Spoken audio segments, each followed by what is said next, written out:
Salve medievais! Sejam bem-vindos a mais um episódio do Medieval Cast. Hoje vamos mergulhar no reinado de uma das figuras mais ambiciosas e complexas da transição entre a Antiguidade e a Idade Média, Justiniano I. Ele governou no século VI e tentou, de forma muito consciente, fazer o relógio da história andar para trás, sabe? Recriar a grandeza do Império Romano.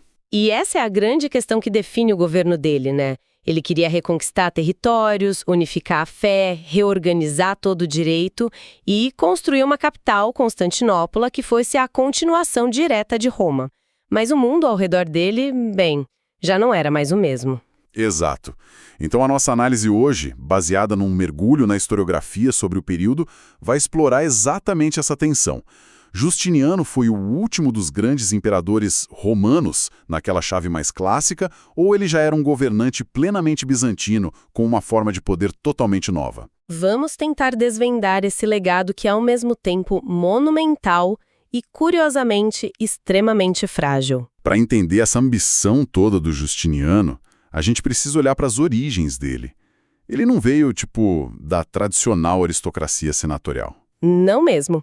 Ele nasceu Petrus Sabatius por volta de 482, numa região de fronteira nos Balcãs, um lugar onde a carreira militar era basicamente a principal via para ascensão social. E o ponto de virada foi a ascensão do tio dele, Justino I, né? Exato.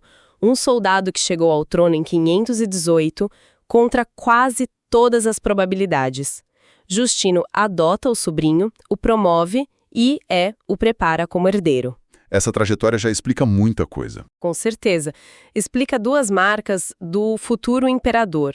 A confiança total na capacidade do exército e do Estado de refazer o mundo. Sim. E a crença de que o poder imperial devia ter um projeto claro, programático. Para ele, governar não era só, apagar incêndios. Mas essa visão tão idealizada logo bateria de frente com a realidade explosiva da capital. E aqui entra outra figura central, talvez tão famosa quanto ele, a imperatriz Teodora. Ah, Teodora! As fontes, especialmente a história secreta de Procópio de Cesareia, pintam Teodora com cores muito, muito hostis. Sim, é uma fonte bem venenosa. Mas a historiografia moderna mostra que a influência dela era muito real. Sem dúvida. Teodora não era apenas uma consorte, uma figura decorativa. De jeito nenhum. Ela tinha poder político concreto, especialmente na esfera religiosa e nas dinâmicas da corte. Constantinopla era um sistema palaciano complexo e Teodora funcionava como um contrapeso importante. Como assim, um contrapeso? Ela protegia grupos religiosos dissidentes, como os monofisistas, que a política oficial de Justiniano perseguia. Ela era uma peça-chave no equilíbrio de poder interno. Entendi.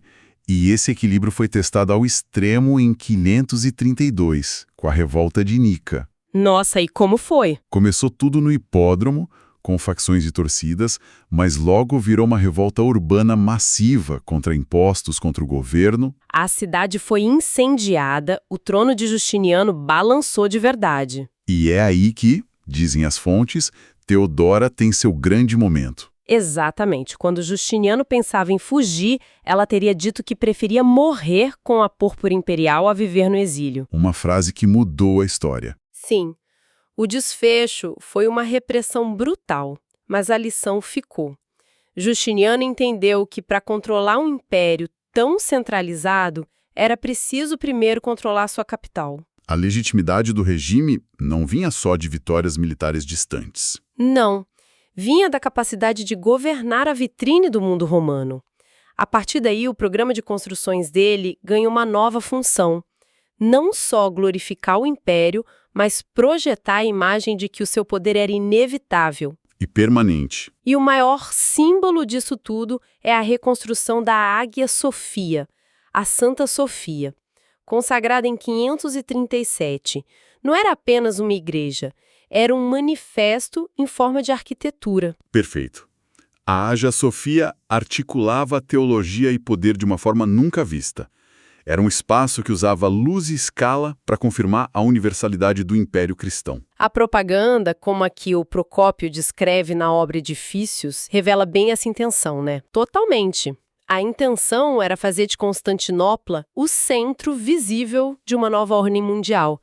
Construir era, de fato, uma forma de governar. E ao lado da pedra veio a lei, a grande obra duradoura de Justiniano, o Corpus Juris Civilis. Essa talvez seja a sua herança mais importante e mais duradoura. A reorganização de todo o direito romano no Codex, Digesto e Institutas foi um projeto, antes de tudo, político. Como assim? Ele consolidou o imperador como a fonte única do direito e, claro, criou uma ferramenta para unificar a administração do imposto em todo o império. Tem uma frase que resume isso perfeitamente.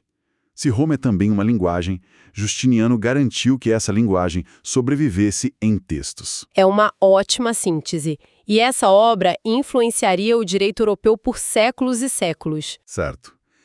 Então, com o poder consolidado em casa, Justiniano olhou para fora. Ele lançou campanhas militares no Ocidente, mas a narrativa era muito específica. Não era conquista. Não, a palavra era restauração.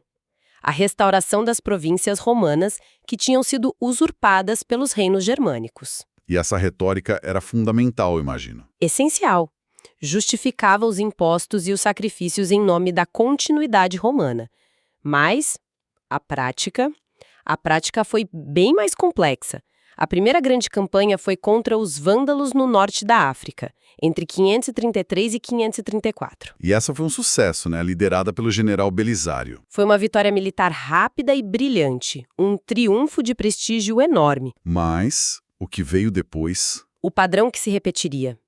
Vencer a guerra é uma coisa, governar o pós-guerra é outra, bem diferente.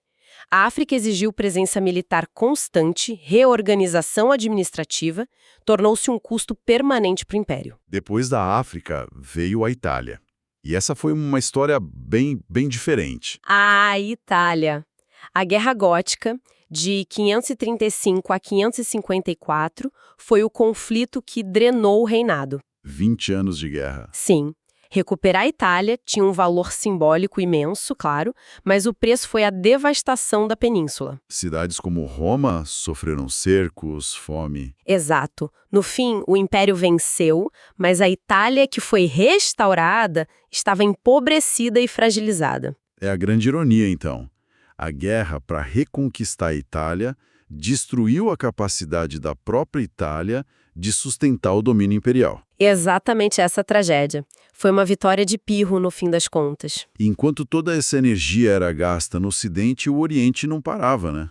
A fronteira com o Império Sassânida, a Pérsia. Era um desafio estratégico constante. Exigia diplomacia, fortificações e mais guerras. Isso mostra o cálculo permanente do reinado. Sim, cada passo no Ocidente abria um risco no Oriente. Os recursos não eram infinitos, longe disso. E o motor de tudo isso era uma máquina fiscal robusta, mas que operava no limite do limite. A pressão dos impostos gerava um profundo desgaste social. E no meio de tudo isso, um choque biológico devastador, a chamada peste de Justiniano, que começou em 541. É crucial entender o impacto estrutural da peste. Não se trata apenas do número de mortos, que é impossível de precisar. O que as fontes confirmam é a severidade do choque. Exato. A peste reduziu a base humana e produtiva do império.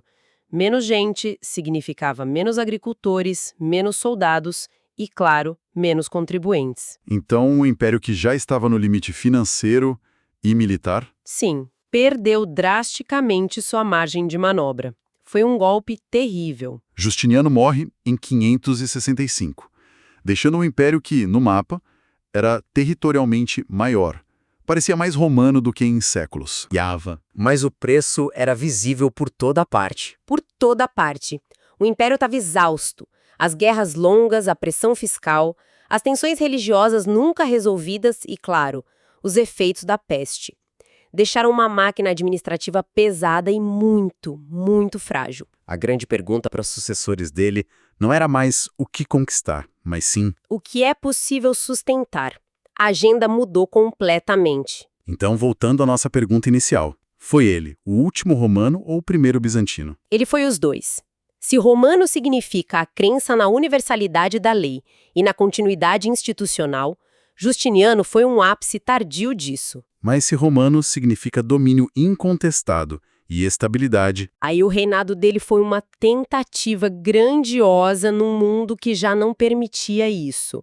Ele alcançou a grandeza, mas ao mesmo tempo expôs a fragilidade do seu próprio projeto. É por reunir apogeu e crise, lei e guerra, pedra e peste, que ele é indispensável para entender essa passagem histórica. Justiniano tentou mais seriamente do que ninguém devolver ao século VI uma romanidade universal. Ele deixou um legado jurídico que sobreviveu ao próprio império, mas o sonho dele de restauração territorial se mostrou Insustentável. Completamente. Fica uma reflexão final para quem nos ouve. O projeto de Justiniano de recriar um império universal era uma nobre tentativa de preservar uma ordem antiga, ou um erro de cálculo monumental que acelerou a transformação do mundo que ele queria salvar. E por hoje é isso. Nos vemos no próximo episódio.